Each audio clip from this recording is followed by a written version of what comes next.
여호수아서 12번째 이제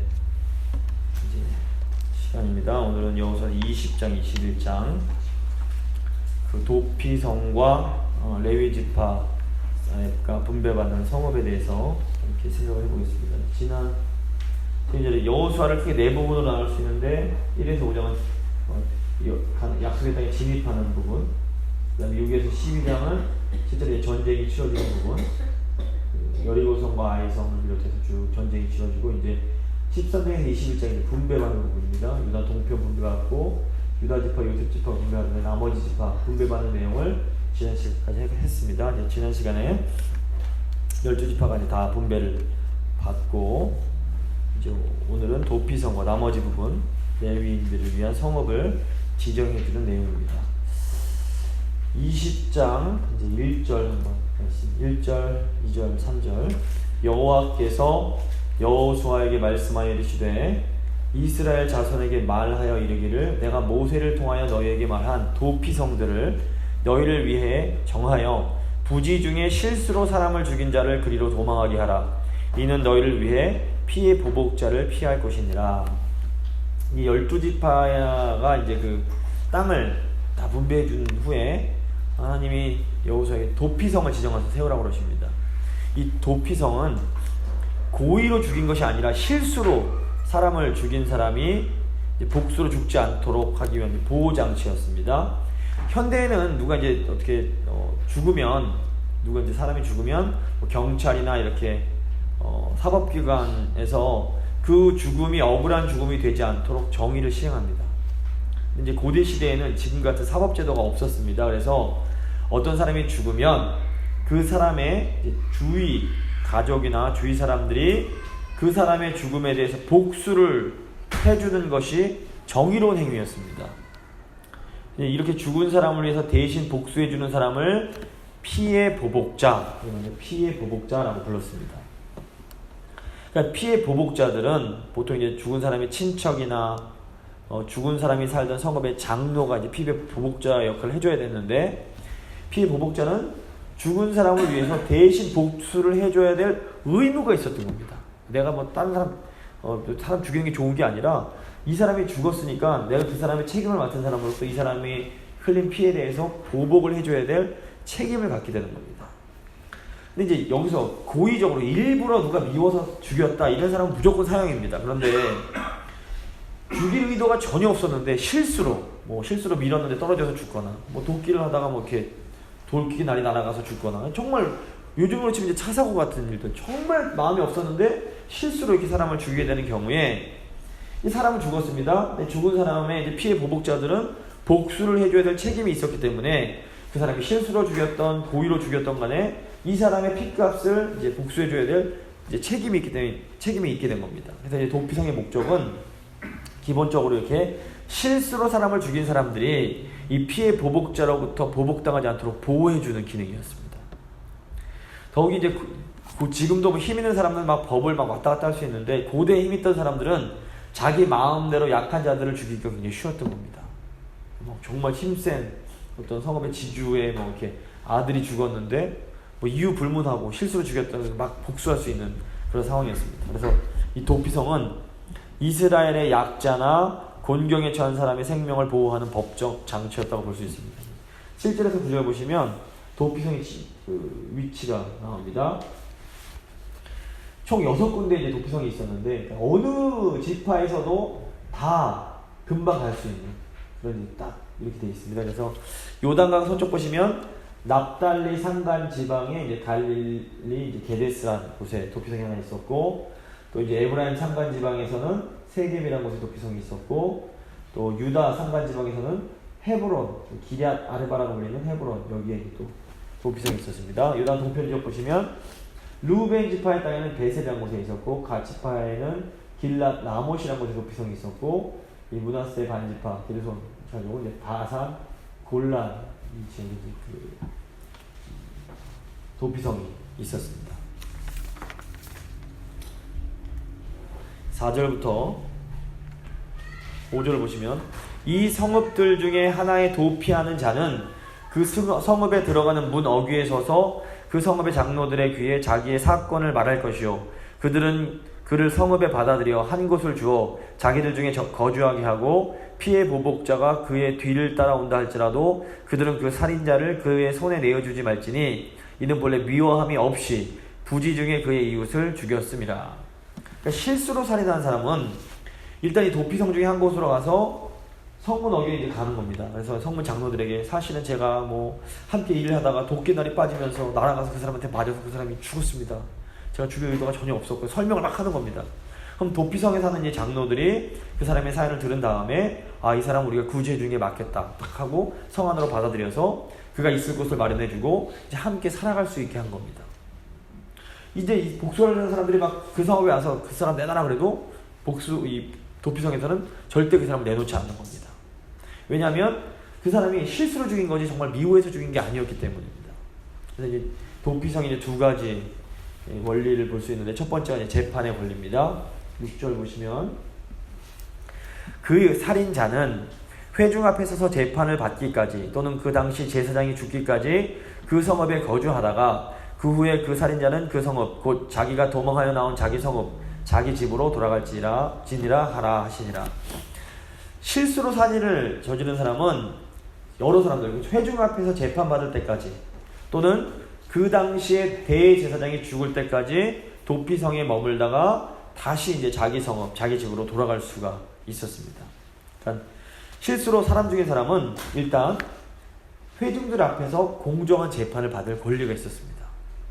당시가 이제 요즘과 같은 개념을 생각하시면 안 되고 굉장히 이제 힘이 이제 난무하던 그런 시대였기 때문에 이제 그 4절에서 살인 저지른 사람들은 보시면 아까 이제 성문 앞에서 도피성의 그 장로들 앞에서 자기의 사연을 말하는 내용이 나오는데 이것도 일종의 그 작은 재판이었습니다. 고대 시대의 성문은 장로들이 재판을 행하는 장소였습니다. 그래서 성경에서 이제 성문이라고 보시면 장로들이 재판하는 그 장소라고 이제 이해하시면 됩니다. 장로들이 실수로 살인한 사람의 사연을 다 듣고 이 사람을 받아줄 것인가 말 것인가를 먼저 판단을 하게 됩니다. 이제 고대 시대나 지금이나 이 재판은 공정하게 어떤 사건의 시시비비를 가려서 누군가의 억울함을 풀어주는 아주 중요한 행동이었습니다. 그래서 교회 같은 경우에 문제가 생기면 이 당회가 치리회로 변합니다. 치리회 기능을 담당하는데 이 치리회가 뭐냐면 어떤 문제에 대해서 공정하게 판단을 내리는 공적인 회의입니다. 재판하는 곳이 이제 치리회인 겁니다. 그래서 모든 재판에 있어서 가장 중요한 게 공정성입니다. 근데 재판에 있어서 이 공정성을 해치는 게 나오는데 그게 뭐냐면 뇌물입니다. 뇌물. 그래서 하나님은 뇌물 받고 공정치 못한 재판하는 것이 굉장히 큰 죄악이라고 성경 곳곳에서 지적을 하십니다. 출애굽기 23장 8절 너는 뇌물을 받지 말라. 뇌물은 밝은 자의 눈을 어둡게 하고 의로운 자의 말을 굽게 하느니라. 신명기 16장 19절 너는 재판을 굽게 하지 말며 사람을 외모로 보지 말며 또 뇌물을 받지 말라. 뇌물은 지혜자의 눈을 어둡게 하고 의인의 말을 굽게 하느니라. 잠언도 있습니다. 잠언 17장 23절 악인은 사람의 품에서 뇌물을 받고 재판을 굽게 하느니. 너무 많은데 그중에 몇 개만 뽑은 겁니다. 하나님은 뇌물 받고 재판을 굽게 하는 사람을 악인이라고 표현하십니다. 악인. 현대사회 미국이나 한국이나 어느 나라나 큰 문제 중 하나가 공정한 재판이 이루어지지 않는 겁니다. 근데 어느 시대나 이 권력에 굴하지 않고 소신껏 정의로운 판결을 하는 의로운 판사가 있는 반면 어느 시대나 권력의 신여 노릇을 하면서 뇌물 받아먹고 판결을 굽게 하는 악한 판사도 있게 마련입니다. 그래서 이제 일단 교회는 그래서 이제 이 사회를 위해서 정의로운 판결이 내려지는 사회가 될 수 있도록 기도할 의무가 있습니다. 그리고 무엇보다 먼저 교회의 문제에 있어서는 공정하게 처리를 해야 됩니다.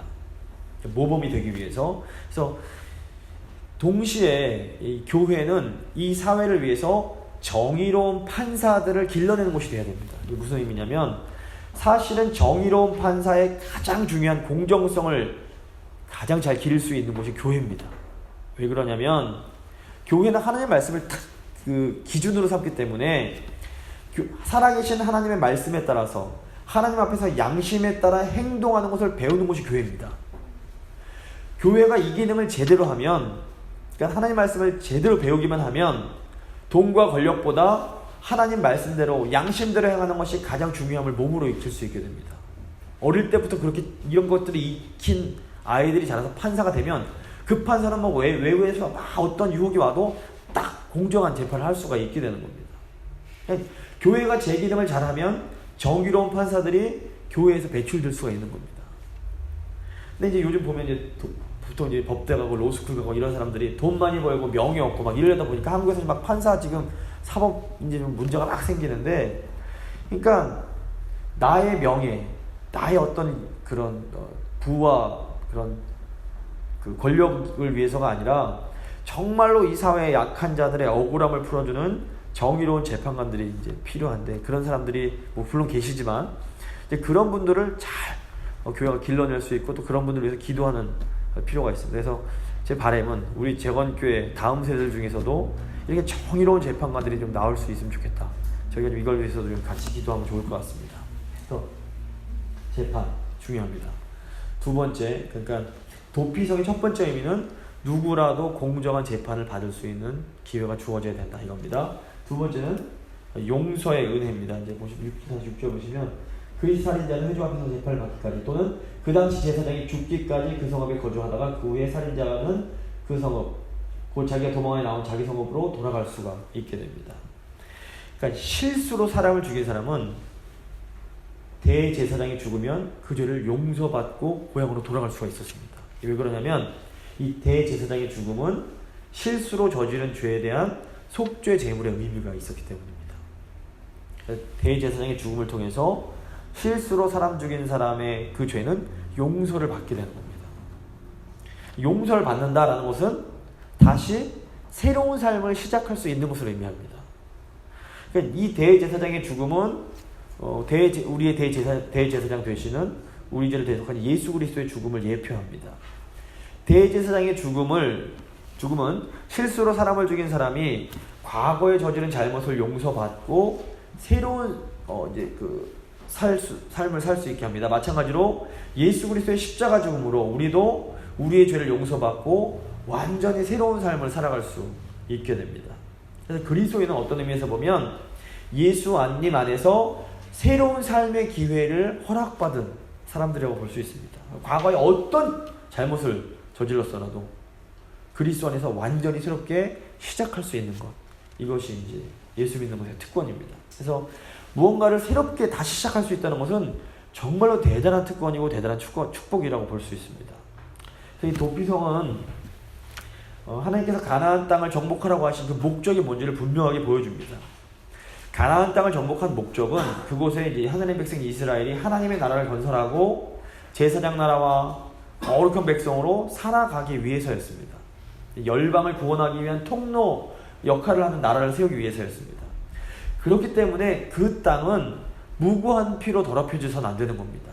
그래서 실수로 죽인 사람을 정말 모르고 죽였는데 죽음을 당하는데 이거는 무고한 피가 흘려지는 겁니다. 그래서 더욱이 그 땅은 잘못한 사람이 새롭게 시작할 수 있는 기회의 땅이 되어 주어야 하는 겁니다. 그래서 도피성 제도가 뛰어난 건 뭐냐면 이건 이스라엘 자손들뿐 아니라 그 땅 가운데 살고 있는 외국인들에게도 똑같이 적용이 됩니다. 공평하게 차별이 없었습니다. 하지만 도피성으로 피신한 이 살인자는 반드시 도피성 안에만 머물러야 됐습니다. 도피성 바깥으로 나갔다가 죽은 사람의 친족이나 이렇게 복수자가 알아보고 도피성 경계 밖에서 죽였을 경우에는 살인죄가 적용이 안 되는 겁니다. 그러니까 도피성 자체가 우리의 피난처가 되시는 예수 그리스도를 상징한다고 볼 수 있습니다. 그러니까 누구라도 예수님 안으로 피할 수 있습니다. 근데 여기는 남녀노소, 인종, 신분, 뭐 빈부귀천 아무 상관이 없습니다. 다 예수님 안으로 도망쳐 올 수 있는 겁니다. 예수 그리스도 안에 있기만 하면 그 누구도 우리를 건드리거나 해하지 못합니다. 하지만 반드시 예수 그리스도 안에 머물러야 됩니다. 그러니까 밖으로 나가면 안 되는 겁니다. 그러니까 오직 그리스도 안에서 우리는 완전히 새로운 삶을 시작할 수 있게 됩니다. 도피성, 하나님 나라의 그 중요한 원리를 잘 보여주는 거라고 볼 수 있습니다. 21장 레위인이 받은 성읍을 생각해 보겠습니다. 1절부터 3절 말씀입니다. 그때에 레위 사람의 족장들이 제사장 엘라살과 눈의 아들 여호수아와 이스라엘 자손의 지파 족장들에게 나와 가나안 땅 실로에서 그들에게 말하여 이르되 여호와께서 모세에게 명령하사 우리가 거주할 성읍들과 우리 가축을 위해 그 목초지들을 우리에게 주라 하셨나이다 하며 이스라엘 자손이 여호와의 명령을 따라 자기의 기업에서 이 성읍들과 그 목초지들을 레위 사람에게 주니라. 약속의 땅의 분배는 레위인들이 거주할 성읍을 지정해 주는 것으로 끝이 나게 됩니다. 굉장히 중요한 의미가 있습니다. 하나님께서 친히 레위인들의 기업이 되셨기 때문에 레위 사람들은 땅을 기업으로 받지 못했습니다. 레위인들은 여호와 하나님을 섬기며 이스라엘 12지파가 하나님께 드리는 제물과 11조로 생계를 유지하게 됩니다. 그런데 왜 레위 지파에게도 성읍이 필요했던 것일까요? 그러니까 레위 지파에게 기업이 없다라는 것은 경작지가 없는 것을 의미합니다. 레위 지파는 논이나 포도원, 무화과밭 이런 게 전혀 없었습니다. 하지만 그럼에도 불구하고 레위인들에게도 살아가야 할 집은 필요했던 겁니다. 그래서 레위 지파도 양이나 염소 길러서 젖을 먹어야 됐습니다. 우유를 먹어야지 음료수도 마시고 해야 되기 때문에 또 그 작은 염소나 이런 것들 길 목초지도 레위인들에게 필요하긴 했던 겁니다. 농사 짓지 못했다 뿐이지. 그래서 성경 보시면 레위 지파도 레위 지파의 성읍이 있고 또 거주하는 집도 있고 또 성읍 주변에 목초지도 딸려 있었습니다. 하나님께서는 48개의 성읍을 지정해서 레위인들이 그곳에 거주하게 하십니다. 근데 이제 이 제도는 이미 민수기 35장 보시면 모세를 통해서 미리 이제 하나님께서 레위인들에게 성읍을 줘라라고 이제 말씀을 하셨던 겁니다. 4절에서 7절 보시면 레위인들의 성읍이 각 지파로부터 제비를 뽑아서 이제 할당되게 됩니다. 이제 보시면 요게 이제 레위인들 빨갛게 된 게 이제 레위인들의 이 빨갛고 파랑이 레위인들의 성읍인데 원래 이제 레위인들의 대표적인 집안은 세 집안입니다. 게르손, 고핫, 무라리 세 형제가 있습니다. 원래는 게르손이 장남인데 아론이 둘째 고핫의 후손이기 때문에 아론 지파가 먼저 설명이 됩니다. 그래서 아론 지파에게는 어디가 분배가 되냐면 보시죠. 아론 지파에게는 이쪽 유다 지파, 시몬 지파, 베냐민 지파 성읍 여기 13성읍 요쪽 유다, 시몬, 베냐민 요쪽에게 이제 이 아론 지파의 13개 성읍이 이제 분배가 됩니다. 그 아론의 후손들은 레위인들 중에서도 특별히 제사장의 역할을 수행하게 됩니다. 그래서 훗날 예루살렘 성전과 가까운 남쪽 지파, 이 베냐민, 시몬, 유다 요 지파 쪽에 이제 성읍을 주게 됩니다. 10절에서 19절 보시면 아론 지파에게 돌아간 13개의 성읍의 목록들이 쭉 나옵니다. 두 번째 이제 아론 지파 이외의 고핫 자손들에게는 이제 이때 이 사람들이 뭘 했냐면 광야 행군 때 법궤와 다른 성막 기구들을 옮겼습니다. 이제 성막에 가장 가까운 좀 주요 물품들을 옮겼다고 볼 수 있습니다. 이 사람들은 에브라임 지파, 단 지파, 문하세 반 지파, 에브라임, 문하세, 단, 문하세 반 지파 요쪽에 이제 이 고핫 자손들이 거주하게 됩니다. 20에서 26절에 보시면 이 사람들이 받은 10개 성읍의 목록이 쭉 나오게 됩니다. 그리고 이제 장은 게르손 자손들은 광야 행군 때 성막의 휘장과 또 휘장 문 등을 이제 옮겼습니다. 이 자손들에게는 이사갈, 아셀, 납달리, 이사갈, 아셀, 납달리 요쪽에 게르손 지파들은 13개의 성읍을 또 이제 받게 됩니다. 27절에서 33절 보시면 이 13개 성읍의 목록이 나옵니다. 마지막 무라리 자손. 이 무라리 자손은 광야 행군 때 성막 기둥과 받침대, 말뚝 굉장히 무거운 걸 옮겼던 그런 자손들입니다. 레위 지파입니다. 이 사람들에게는 루벤, 갓, 스불론 이쪽에서 요단 동편이랑 이 스불론 요쪽이 분배를 성읍을 주게 됩니다. 이 목록이 34절에서 40절 나오게 됩니다. 그래서 쭉 골고루 퍼져서 48개의 성읍을 분배를 받는데 이제 이 레위 지파 분배의 이제 의미를 좀 살펴보겠습니다. 이거 보시면 이게 분배 받았구나. 이거 보면 재미가 또 없고 그냥 무슨 다 집하면 이게 지역 이름 나오고 머리만 아프고 지도 보니까 그나마 알지 그냥 이것만 보면 도대체 제보가 뭔지 알 수가 없습니다. 근데 의미가 굉장히 중요합니다. 보시면 레위 지파에 대한 얘기가 모세 오경에도 여러 번 나오고 여호수아에도 나오고 또 다시 역대하에 가면 또 역대상에 가면 또 나옵니다. 그럼 뭐냐면 제가 자꾸 반복되는 건 그만큼 중요하기 때문이라고 말씀드렸습니다. 굉장히 의미가 있습니다. 레위인을 자주자주 언급하는 이유가 있습니다. 세 가지 정도 이제 의미가 있는 첫 번째 레위인의 믿음입니다. 자, 레위인이 왜 이렇게 흩어져? 보시면 딴 지파들은 모여서 사는데 이건 한 핏줄인데 다 골고루 흩어져서 사는 겁니다. 왜 그렇습니까? 여러 번 말씀드렸죠. 창세기 49장에서 야곱이 딸 디나의 문제로 이제 이 레위와 시므온이 그 히위 족속 세겜 가문을 몰살시킨 것 때문에 이제 저주를 하게 됩니다. 저주의 내용입니다. 창세기 49장 5절에서 7절입니다. 시므온과 레위는 형제요, 그들의 칼은 폭력의 도구로다.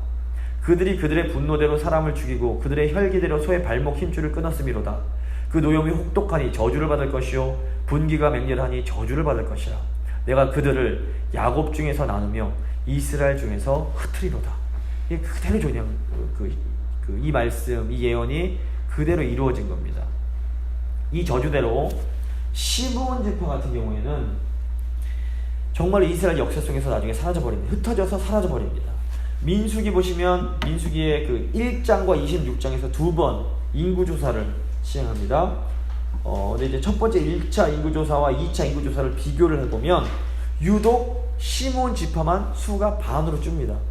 이제 민수기 때 했었는데, 그러니까 다른 지파들은 뭐 유다 지파 늘기도 하고 막 거의 똑같은데 시므온 지파만 반으로 확 줍니다. 이유는 성경에 나오지 않지만 이게 예언이 실현되고 있구나 저희가 알 수가 있습니다. 또 민수기 25장 보시면 모압 평지에서 부올 지역에서 음행 사건이 일어납니다. 이때 음행을 일으킨 주범이 누구냐면 시므온 지파 후손인 시므리라는 사람입니다. 그러니까 시므리가 이 못된 시므온 후손은, 시므온도 그렇지만 후손들도 못된 짓만 하는 겁니다. 근데 이들을 죽인 이 음행을 할 때 이 사람들을 죽인 사람이 누구냐면 레위 지파의 후손 비느하스였습니다. 그러니까 갈리는 겁니다. 시므온은 부정적으로 사라지게 된 반면 레위는 흩어져 살기는 하지만 굉장히 긍정적으로 승화됩니다. 출애굽기 23장 보시면 모세가 시내산으로 율법 받으러 갔을 때 밑에서는 아론을 꼬셔갖고 사람들이 금송아지를 섬깁니다.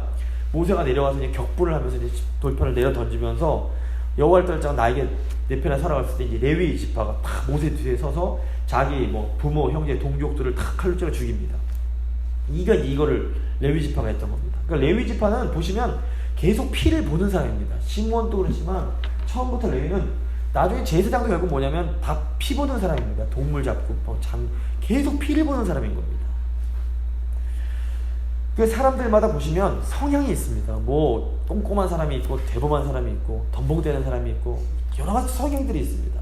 다혈질이 있고 온화한 사람이 있고 내성적인 사람이 있습니다. 근데 어떤 성향이든 간에 믿음으로 하나님께 나아가기만 하면 하나님이 놀랍게 사용하시는 겁니다. 그러니까 베드로 성격이 다르고 뭐 요한 성격이 다르고 다 성격이 다른 겁니다. 근데 하나님은 그 사람의 기질에 맞게 사용을 해주시는 겁니다. 보시면 하나님이 보시면 이 되게 다혈질적이고 폭력적인 레위의 그 후손들은 하나님의 언약을 수호하는 수호자로 사용을 하십니다. 그러니까 보시면 나는 다른 사람이 될 수가 없습니다. 하나님이 나에게 주신 기질들이 있습니다. 나는 성격이 급한 사람인데 물론 좀 노력하고 이래서 좀 죽일 수는 있겠지만 성격 급했던 사람이 갑자기 느려 터질 수는 없는 겁니다. 성격이 느려 터진 사람이 있는데 갑자기 성격을 빨리 하려고 이게 또 안 되는 겁니다. 그러니까 다른 사람을 부러워할 것도 없고 또 나랑 다르다고 저 사람은 왜 저래 막 뭐라고 할 것도 없습니다. 다른 거는 틀린 게 아닙니다. 다른 건 다른 거지 틀린 게 아닙니다. 그냥 나랑 다르구나 이해하시면 돼요. 근데 중요한 건 뭐냐면 믿음입니다. 나는 이 모습을 가지고 있지만 이 기질을 갖고 있지만 믿음으로 나가면 하나님이 나를 이 모습대로 써주시는 겁니다. 레위가 대표적인 사람입니다. 레위가 믿음으로 나아갔을 때 하나님께 쓰임을 받게 됩니다. 자, 이제 어떻게 쓰임을 받느냐? 두 번째, 레위의 사역입니다. 레위인들에게 주어진 성읍 보시면 대부분 이전에 가나안 사람들이 거주하던 성읍이었습니다. 이게 무슨 말이냐면 레위인이 들어가 살게 될 땅은 가나안의 잔재들이 남아있던 땅입니다. 레위인들은 1차적으로 거룩한 삶, 구별된 삶을 통해서 그 땅에 남아있는 이방적인 요소들을 차단하고 죄로 얼룩진 그 땅을 정화하는 역할을 해야 했습니다. 레위인들은 다른 지파들보다 좀 더 구별된 삶을 살아야만 했습니다. 다른 지파 사람들이 하나님이 주신 기업을 통해서 열심히 농사짓고 있다면 레위인들은 깨어서 말씀을 분별하며 이스라엘 백성들이 하나님 말씀대로 살아갈 수 있도록 퍼져서 돕는 겁니다. 레위기 보시면 정결에 대한 규례가 엄청나게 많이 나옵니다. 가릴 게 너무 많습니다. 근데 레위인들이 이 규례를 따라서 각 퍼져서 이제 각 지파들이 하나님 앞에서 거룩한 삶을 살 수 있도록 지도하는 역할을 했던 겁니다. 한편 레위 지파의 성읍은 또 보면 각 지파의 경계에 위치해 있습니다. 이게 무슨 의미냐면 레위 지파는 각 지파 간에 이렇게 일어나는 분쟁을 이렇게 중간에서 완충하는 완충지의 역할을 하는 겁니다. 중지하는 역할을 하는 겁니다. 레위 지파가 광야 행군할 때도 어디 있었습니까? 가운데 성막이 있으면 성막을 뺑 두르고 레위 지파가 진을 치고 그 밖에 이제 그걸 둘러서 12지파가 진을 쳤습니다. 왜냐하면 12지파가 성막을 건드리면 죽기 때문에 레위 지파가 완충지대 역할을 하는 겁니다. 쿠션이 되는 겁니다. 그러니까 항상 레위 지파의 역할은 이건 겁니다. 하나님이 레위 지파에는 하나님의 기업이라고 그랬는데 하나님의 기업이라는 것은 하나님께 드리는 예배가 그들의 삶이요 일이요 모든 것이 되는 겁니다. 다른 지파 사람들이 열심히 농사를 짓는다면 레위 지파 사람들은 다른 지파 사람들이 하나님 뜻대로 살 수 있도록 중간에서 계속해서 돕는 역할을 하는 겁니다. 사람들이 막 살다 보면 막 중간에 막 싸우고 이러면 레위 지파가 뭐 하냐면 중지하는 겁니다. 하나님 뜻이 무엇인지 중간에서 분별하고 계속해서 하나님 뜻대로 살도록 가르치는 겁니다. 신명기 17장 보시면 내 성 중에서 서로 피를 흘렸거나 다투었거나 구타하였거나 서로 간에 고소하여 내가 판결하기 어려운 일이 생기거든 너는 일어나 내 하나님 여호와께서 택하실 곳으로 올라가서 레위 사람 제사장과 당시 재판장에게 나아가 물으라. 그리하면 그들이 어떻게 판결할지를 내게 가르치리니. 그러니까 레위 지파 사람들이 이런 역할들을 해줘야 되는 겁니다. 어떻게 보면 농사 안 짓고 제사 드리는 것, 한 사람이 제사 드려서 재물 갖고 먹고 사니까 레위 지파가 참 편해 보인다 이렇게 생각하실지 모르는데 사실 레위인들 사역은 제대로 하기만 하면 절대로 편할 수 있는 사역이 아닙니다. 제일 피곤하고 막 스트레스가 아주 많은 사역입니다. 레위인들은 그럼에도 불구하고 이렇게 힘든 보시면 제사장 직업도 마찬가지로 맨날 똥 치우고 그냥 배 가르고 피 냄새 변 갖다 치우고 태우고 요즘 그런 일들을 했던 게 이제 레위인이요 제사장들인데 그렇게 힘들었지만 그럼에도 불구하고 레위인이 위대한 건 뭐냐면 이 사람들은 이스라엘 백성들을 축복하는 놀라운 특권이 있었습니다. 신명기 10장 보시면 그때 여호와께서 레위 지파를 구별하여 여호와의 언약궤를 매게 하며 여호와 앞에 서서 그를 섬기며 또 여호와의 이름으로 축복하게 하셨으니 그 일은 오늘까지 이르느니라. 언약궤를 매게 한다는 건 말씀의 짐을 지는 겁니다. 그러니까 이게 굉장히 놀라운 겁니다. 자신들은 흩어져서 살아야 되고 농사지을 땅도 없고 항상 다른 사람들 중지하는 삶을 살아야 되지만 레위인들을 통해서 하나님의 복이 이스라엘 각 지파에게로 전해지는 겁니다.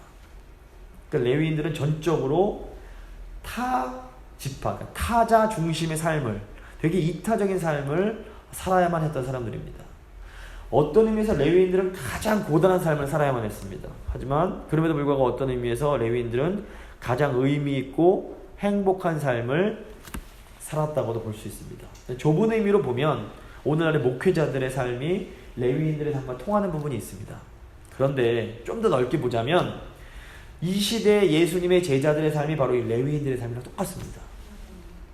자신을 희생하고 자신을 죽이고 중간에 서서 맨날 얻어맞고 이렇게 되면서 다른 이들을 살리고 축복하고 회복시키는 이 삶이야말로 예수님의 삶이셨고 또 예수님을 따르는 제자들의 삶이기 때문에 그렇습니다.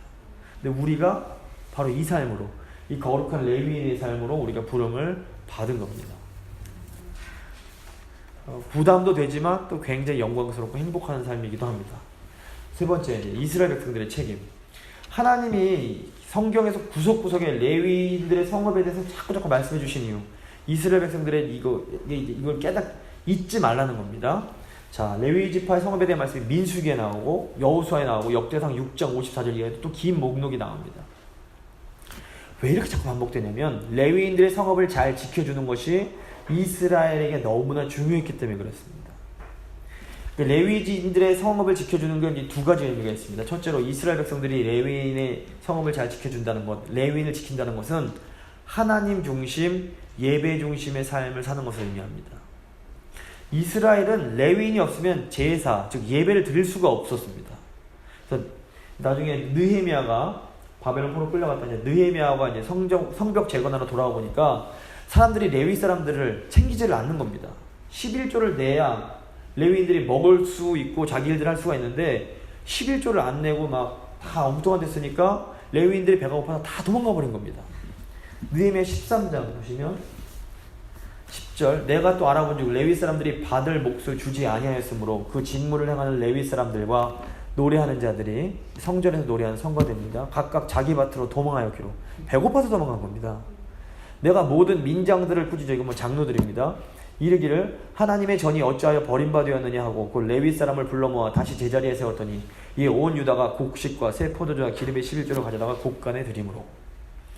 그러니까 구약 시대에는 레위인과 예배가 직결이 됩니다. 예배가 회복되려면 반드시 먼저 레위인이 회복이 돼야 되는 겁니다. 그래서 레위인을 잘 지키고 돌보는 것은 예배를 귀하게 여기는 것을 의미한다고 볼 수 있습니다. 둘째로 이스라엘 백성들이 레위인을 지키는 것은 약자를 돌보는 것을 의미합니다. 신명기 보시면 레위인은 기업이 없으니까 굶기지 말고 잘 돌보라는 말씀이 엄청나게 많이 반복됩니다. 제가 살짝 찾아봤는데 거의 20개 구절 정도가 되는데 중요한 거 3개만 찾아왔습니다. 12장, 신명기 12장. 오직 내 하나님 여호와께서 택하실 곳에서 내 하나님 여호와 앞에서 너는 네 자녀와 노비와 성중에 거주하는 레위인과 함께 그것을 먹고. 그러니까 레위인의 그 신분이 어느 수준이랑 비슷하냐면 노비 이제 이렇게 막 고아 과부 이렇게 소외된 사람 수준에 속하는 겁니다. 그래서 19절 보시면 너는 삼가 내 땅에 거주하는 동안에 레위인을 저버리지 말지니라. 돌보라는 겁니다. 신명기 14장에도 똑같은 내용이 나옵니다. 내 성읍에 거주하는 레위인은 너희 중에 분깃이나 기업이 없는 자이니 또한 저버리지 말지니라. 매 3년 끝에 그의 소산의 10분의 1을 다 내어 내 성읍에 저축하여 너희 중에 분깃이나 기업이 없는 레위인과 내 성중에 거류하는 객과 및 고아와 과부들이 와서 먹고 배부르게 하라. 그리하면 내 하나님 여호와께서 내 손으로 하는 범사에 내게 복을 주시리라. 그러니까 레위인이 객, 고아, 과부와 동료인 겁니다. 이런 겁니다. 신명기 16장 내 하나님 여호와 앞에 7절을 지키되 내 하나님 여호와께서 내게 복을 주신 대로 내 힘을 다 헤아려 자원하는 예물을 드리고 너와 네 자녀와 노비와 내 성중에는 레위인과 및 너희 중에 있는 객과 고아와 과부가 함께 내 하나님 여호와께서 자기 이름을 두시려고 택하신 곳에서 내 하나님 여호와 앞에서 즐거워할지니라. 계속 챙기라는 겁니다. 뭐 이거 말고도 신명기 보시면 계속 나옵니다. 그러니까 신명기 레위인을 지켜주는 것은 그러니까 하나님 사랑과 이웃 사랑을 실천하는 길이었습니다. 오늘날 구약에 나오는 레위인은 없습니다. 하지만 여전히 우리 주위에는 가난한 사람, 돌봐줘야 할 약자들은 많이 있습니다. 그래서 신약 보시면 레위인 얘기 나오지 않지만 예루살렘에 있는 가난한 사람들 돌볼 것을 계속 많이. 그래서 사도 바울이 헌금 내라고 굉장히 강조 많이 합니다. 고린도전서 보시면 헌금 내 준비해놔. 내가 갔을 때 내지 말고 미리미리 싸놔. 갔을 때 이게 말만 부드럽게 했지 사실 내용은 이겁니다. 미리미리 헌금 내놔. 가난한 사람 도와줄 수 있게 자기가 쓰는 게 아니라 당당하게 받을 수 있는 겁니다. 그래서 이제 이 사도 바울이 이렇게 말하는 게 뭐냐면 구약의 레위인과 가난한 자들 돌보는 정신을 그대로 계승하는 겁니다. 그러니까 오늘날 교회 헌금도 물론 이제 예배드리는데 사용되지만 또 가난한 자들에게 잘 흘러가야 됩니다.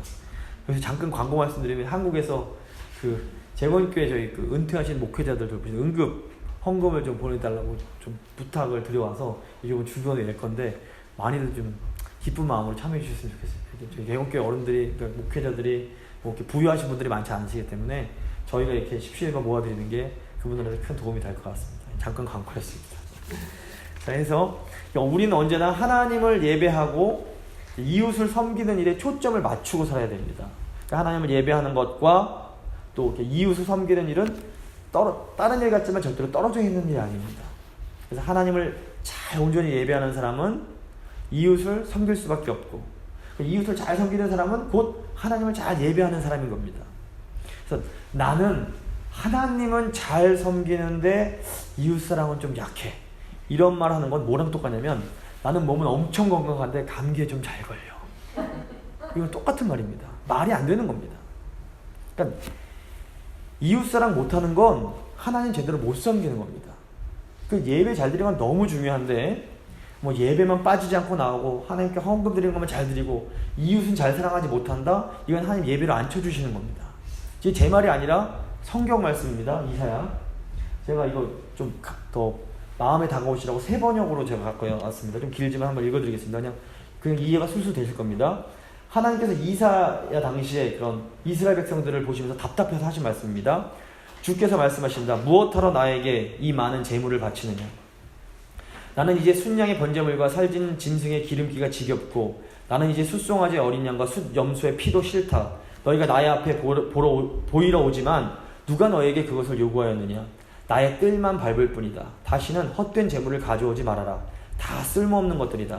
분향하는 것도 나에게는 역겹고 초하루와 안식일과 대회로 모이는 것도 참을 수가 없으며 거룩한 집회를 열어놓고 못된 짓도 함께하는 것을 내가 더 이상 견딜 수 없다.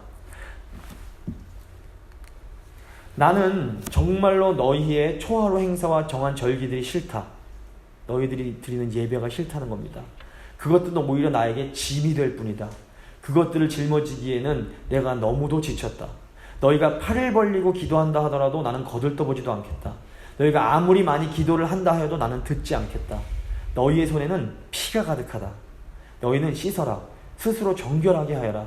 내가 보는 앞에서 너희의 악한 행실을 버려라. 악한 일을 그치고 옳은 일을 하는 것을 배워라. 정의를 찾아라. 억압받는 사람을 도와주어라. 고아의 송사를 변호하여 주고 과부의 송사를 변론하여 주어라. 그러니까 레위인을 지킨다는 건 뭐냐면 하나님을 향한 예배와 이웃을 향한 사랑을 다 포함하는 것을 의미합니다. 그러니까 이게 한국 교회가 사실 이제 이거 너무 고스란히 걸려 넘어갑니다. 하나님 섬긴다고 예배는 새벽기도 금요일에 빠지지 않고 막 나오는데 삶은 엉망진창인 겁니다. 하나님이 그거 카운트 안 해주십니다. 예배를 카운트 안 해주십니다. 새벽기도 물론 예배 잘 나오는 업체한테 이게 종종 말씀드렸지만 이렇다고 예배 빠져도 된다, 예배 엉망으로 해도 된다, 이런 말씀 절대로 아닙니다. 예배 잘 드리는 만큼 이웃사랑 잘 드리지 않으면 이건 하나님께서 예배 아무리 잘 드려도 받아주시지 않는다는 겁니다. 그래서 레위인을 지킨다는 건 이런 의미에 담겨있다는 거 저희가 볼 수 있습니다. 자, 마지막으로 21장 43절에 45절 저희가 함께 읽었던 말씀인데요.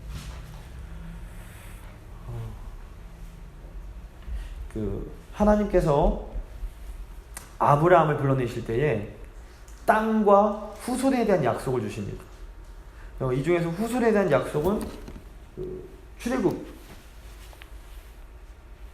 당시에 성취가 됩니다. 출애굽기 12장 보시면 이스라엘 자손이 라암셋을 따라 숫곳에 이르니 유아 외에 보행하는 장정이 60만 가량이에요. 장정만 60만이니까 보통 여자 아이가 200만이라고 그래서 이제 추정을 하는데, 그러니까 후손을 모래같이 많은 후손을 주겠다는데 정말 많은 후손을 주신 겁니다.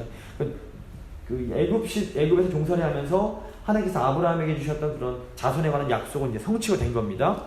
그럼 이제 땅에 대한 약속이 나오는데 이 땅에 대한 약속이 어디서 끝나냐면 여호수아 21장 43절에서 끝이 이로 성취가 되는 겁니다. 여호와께서 이스라엘의 조상들에게 맹세하라 주리라 하신 온 땅을 이와 같이 이스라엘에게 다 주셨으므로 그들이 그것을 차지하여 거기에 거주하였으니.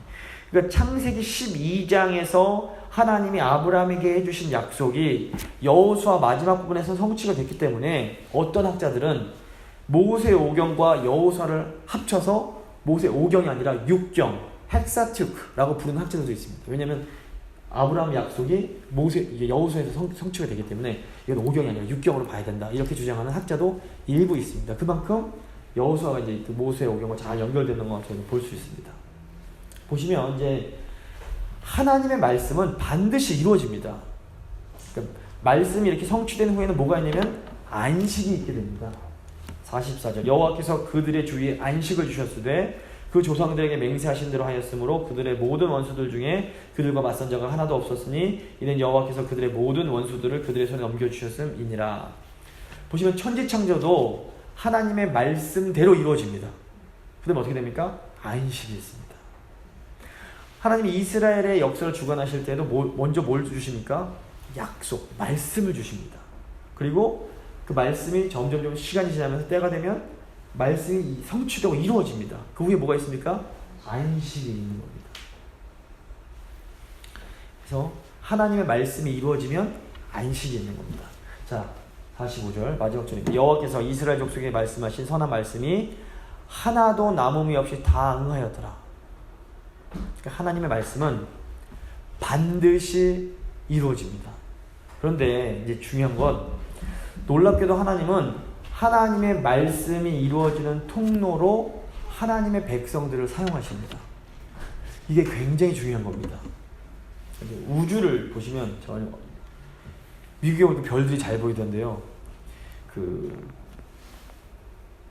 태양처럼 스스로 빛을 내는 걸 이제 별이라고 부르는데, 우리 은하에 별이 1000억 개가 있답니다. 1000억이 얼마나 많은 거냐면 동그라미가 11개가 있는 게 1000억입니다. 그런데 이렇게 1000억 개의 별이 있는 은하가 전체 우주에 몇 개가 있냐면 지금까지 밝혀진 걸로 의하면 또 은하계가 1000억 개가 있답니다. 그러니까 총 동그라미가 22개가 되는 겁니다. 뭐 상상할 수 없이 저희 머리 상상할 수 없을 만큼 어마어마한 우주인데, 이 우주를 하나님이 오직 말씀으로만 창조하셨습니다. 그런데 이제 중요한 건 하나님께서 이 땅에 하나님의 뜻을 이루시는 데는 말씀으로만 하지 않으시고 하나님 백성인 우리를 사용하시는 겁니다. 하나님이 우리 없이도 얼마든지 말씀을 하실 수 있습니다. 그런데 하나님이 우리를 이 영광스러운 사역에 동참시켜 주시는 겁니다. 이게 굉장히 신기한 겁니다. 이게 사실 굉장히 놀라운 신비 중의 신비입니다. 인간을 하나님의 형상대로 만드시고 인간으로 하여금 하나님의 뜻을 이루는 매체가, 도구가 되게 하시는 겁니다. 도대체 우리가 뭐라고 하나님이 우리를 먼저 사랑해 주시고 또 우리를 사용해서 이 땅에 하나님의 뜻을 이루어 가실까요? 그러니까 도대체 이해가 안 되는 겁니다. 그래서 하나님이 세상을 이처럼 사랑하사 독생자를 주셨습니다.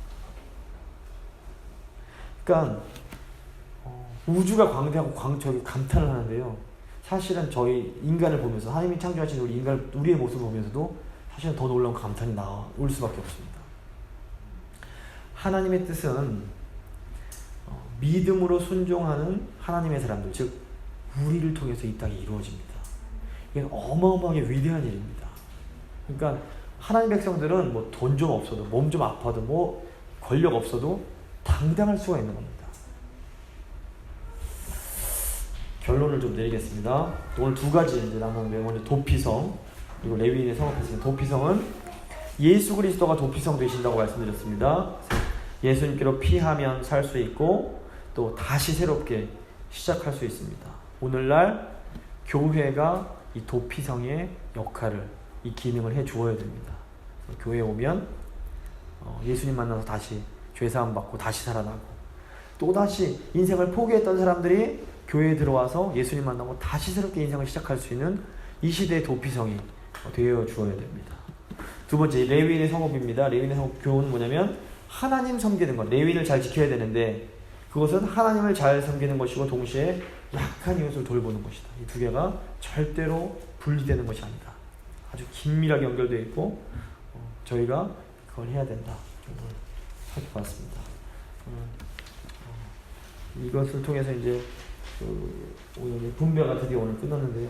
다음 이제 아마 한 주나 아니면 한 2주 더 하면 여호수아가 끝나게 되는데, 하나님께서 우리 이 교회에 주시는 메시지로 알고 우리 교회가 하나님 도피성의 기능 잘 감당하는 교회 될 수 있게, 이 교회에 들어온 사람들은 다시 회복되고 다시 새로운 삶을 시작하는 그런 교회가 되게 하시고, 또 정말 이 교회에서 하나님 사랑, 이웃 사랑 잘 실천해서 정말 하나님이 기쁘시하는 그런 교회가 되게 해달라고 한번 같이 기도하도록 하겠습니다. 기도하시겠습니다.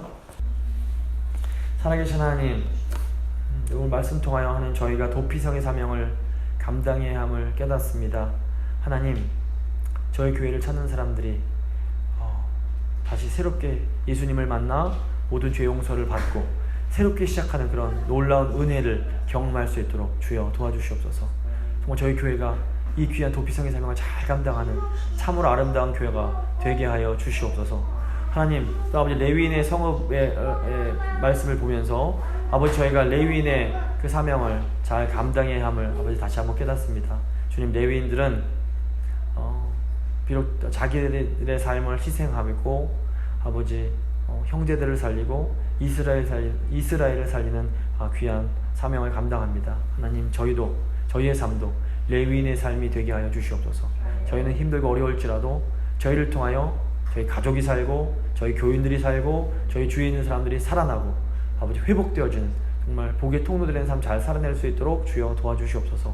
레위인의 성업을 잘 지키는 것은 하나님을 잘 섬기는 것이며 동시에 이웃을 잘 돌보는 것임을 다시 한번 깨닫습니다. 하나님, 저희가 하나님 섬긴다 큰 소리 치는 것이 아니라 정말 하나님 사랑하는 만큼 이웃도 잘 사랑으로 섬겨서 정말 하나님 기뻐하시는 온전한 예배 드리는 저희 교회 될 수 있도록 주여 은혜 가운데 붙들어 주시옵소서. 주님 사랑에 감사드리며 귀하신 우리 주 예수 그리스도의 이름으로 기도드립니다. 아멘.